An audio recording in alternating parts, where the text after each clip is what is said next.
A youth vaping epidemic. 1 in 5 high school students are now regular vapers. Today, guidelines are being released at the New Zealand Respiratory Conference in Wellington to try and help young people quit.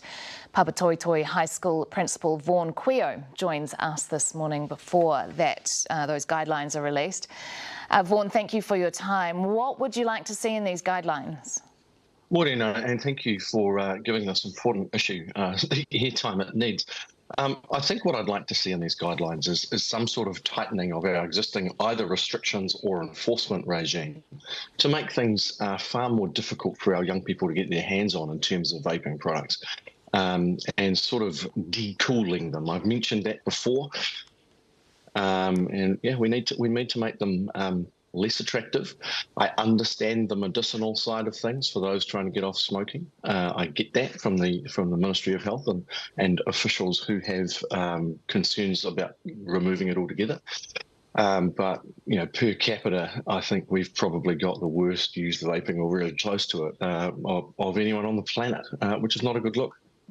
Vaughan, when you say you want to see a tightening of the enforcement around our existing legislation, do you mean that that enforcement is actually just not happening, that the laws we have are perfectly fine, but they're not being enforced? Yeah, I haven't seen any evidence in my community, like every other community in Auckland, if not New Zealand, has a plentiful supply of vape shops strapped on the sides of convenience stores or in bright and shiny places in malls. I haven't seen any evidence of the accessibility getting more difficult for teens, and I haven't seen any slowing in the vaping that my colleagues and I are dealing with every day in a school setting. Retailers, particularly dairies, are only allowed, or they're not allowed to sell vapes, but you say there's a way they're getting around that? Oh, yeah, absolutely. So if you have a look at your convenience store setup in your local community, you'll see that vape stores and dairies are, whilst they're not the same store, they're either a wall that's been divided off internally and a door that's been put on externally, and it's the same humans inside that are operating those two businesses, or they're extremely close to that. So, yep, the legislation says you're not allowed to sell them in a dairy. But there's a few places that I'm aware of, for example, where the storage room where courier deliveries used to arrive, or something metaphorically similar to that, has been flipped into a vape shop. You go into the dairy, you buy your bread and milk, and the guy at the vape counter is the same dude. Do you think, though, that access is the main issue driving youth vaping? Because won't young people get their hands on it, whether it's within 50 metres of a school or not? Yeah, I think what we've got to try and do is make it as hard as possible for those who shouldn't be vaping, because there's a whole lot of people that have picked up vaping that probably never would have picked up smoking. And I realise it's really hard to weigh and measure something that hasn't happened.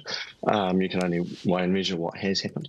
But it's really clear. 1 in 5 kids in New Zealand weren't smoking, but 1 in 5 kids in New Zealand are vaping.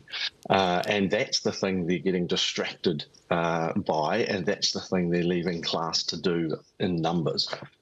And so schools are being forced to sort of take evasive measures. We're deprivatising common spaces and toilets. You've had commentary around cameras and vaping devices, vape detectors and that sort of thing.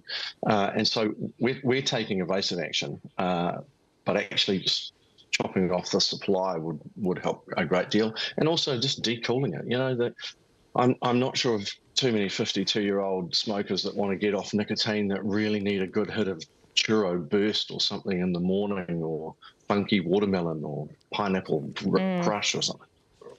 Papatoetoe High School Principal Vaughan Quio. Vaughan, thank you for your time, and those guidelines are expected to be released around midday today, so keep an eye out for that.